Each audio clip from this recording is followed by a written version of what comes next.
سب سے پہلے میں عافیہ خانم بنت ڈاکٹر عبدالعلیم صاحب ان سے گزارش کرتا ہوں بیٹا آ کر کے اپنی تقریر پیش کریں۔ السلام علیکم ورحمۃ اللہ وبرکاتہ۔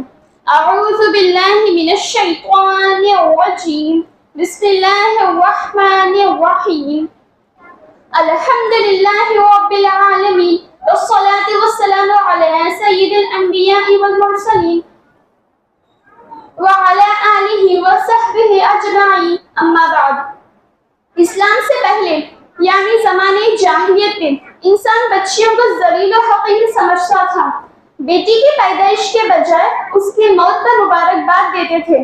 لڑکیوں کو اس قدر نیچ سمجھا جاتا تھا کہ اگر کسی کے یہاں لڑکی پیدا ہو جاتی تو وہ مارے شرم کے منہ چھپائے پھرتا تھا کہ کہیں اس کی عزت پر دھبا نہ لگ جائے۔ ان میں سے کچھ لوگ ایسے ظالم تھے کہ کسی بیٹی کا باپ کہلوانے کے ڈر سے اپنی بیٹیوں کو زندہ دفن کر دیتے تھے یا گلا دبا کر ہمیشہ کے لیے خاموش کر دیتے تھے۔ بیٹیوں کو گندگی کا ڈھیر اور شیطان کا نمائندہ سمجھا جاتا تھا۔ بیٹی کے پیدا ہونے کی خبر سنتے ہی نفرت چہرے پر ظاہر ہو جاتی تھی۔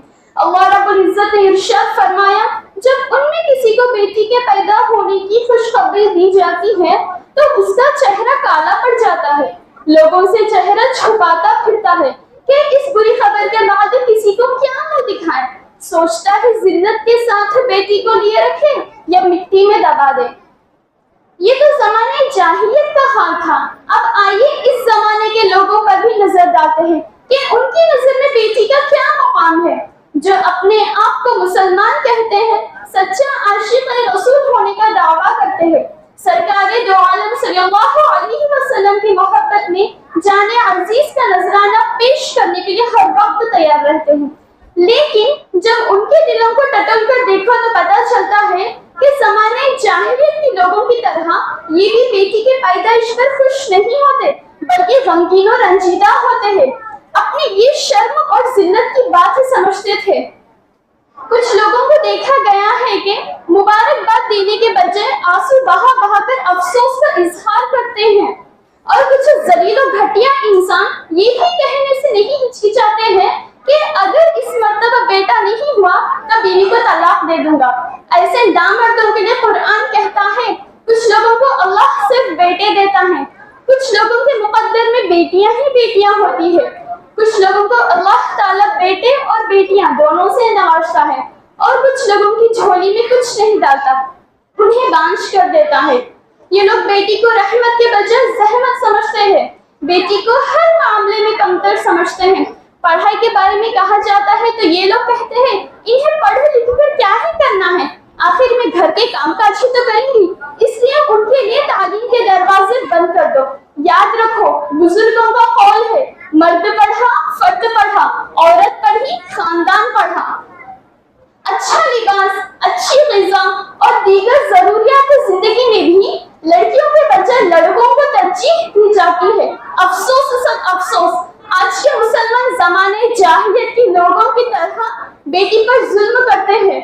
بیٹی پر ماں باپ کی طرف سے اس طرح کا ظلم ہوا تو یقیناً وہ یہی کہے گی کہ کاش میں تیری بیٹی نہ ہوتی۔ جس گھر میں بیٹی نہ ہو اس گھر میں رحمت نہیں ہوتی۔ میرے آقا حضور اقدس صلی اللہ علیہ وسلم کی آمد سے عورت کو دنیا میں جینے کا حق ملا، معاشرے میں باعزت مقام ملا، اور یہ بھی کہا گیا ہے کہ جس گھر میں بیٹی پیدا ہوتی تو وہاں اللہ تعالیٰ فرشتوں کو بھیجتے ہیں، پھر وہ فرشتے گھر والوں سے کہتے ہیں اے گھر والوں تم پر سلامتی ہو، پھر وہ فرشتے بچی کو اپنے پروں سے ڈھک لیتے ہیں اور اپنے نورانی ہاتھوں کو ان کے سر پر پھیرتے ہیں اور کہتے ہیں ایک کمزور جان ہے جو کمزور جان سے نکلی ہے، قیامت تک اس کے کفیل کی مدد کی جائے۔ حضرت محمد مصطفیٰ صلی اللہ علیہ وسلم نے فرمایا جو شخص 3 بیٹیاں یا بہنوں کی کفالت کرتا ہے اس پر جنت واجب ہے۔ صحابہ نے پوچھا یا رسول اللہ اگر 2 بیٹیاں یا بہنوں کی کفالت کرتا ہو؟ آپ صلی اللہ علیہ وسلم نے فرمایا پھر بھی واجب ہے۔ صحابہ نے پھر پوچھا یا رسول اللہ اگر 1 بیٹی یا بہن کی کفالت کرتا ہو؟ آپ صلی اللہ علیہ وسلم نے فرمایا پھر بھی واجب ہے۔ ایک اور جگہ فرمایا جس کے یہاں 1 بیٹی ہو اس پر 1000 حج کا، 1000 جہاد کا، 1000 قربانی کا اور 1000 مرتبہ کا ثواب ملتا ہے۔ جو لوگ بیٹی کے پیدائش پر افسوس کرتے ہیں انہیں اللہ سے ڈرنا چاہیے، بلکہ افسوس کرنے کے بجائے اللہ کا شکر ادا کرنا چاہیے جس نے انہیں اولاد جیسی نعمت سے نوازا ہے۔ خدا را اپنی بیٹیوں کی پیدائش پر افسوس نہ کرے بلکہ خوشی کا اظہار کرے۔ اللہ تعالی نے آپ لوگوں کے گھروں میں رحمت بھیجا ہے۔ اللہ سب کو عمل کی توفیق دے، آمین۔ وما علینا الا البلاغ۔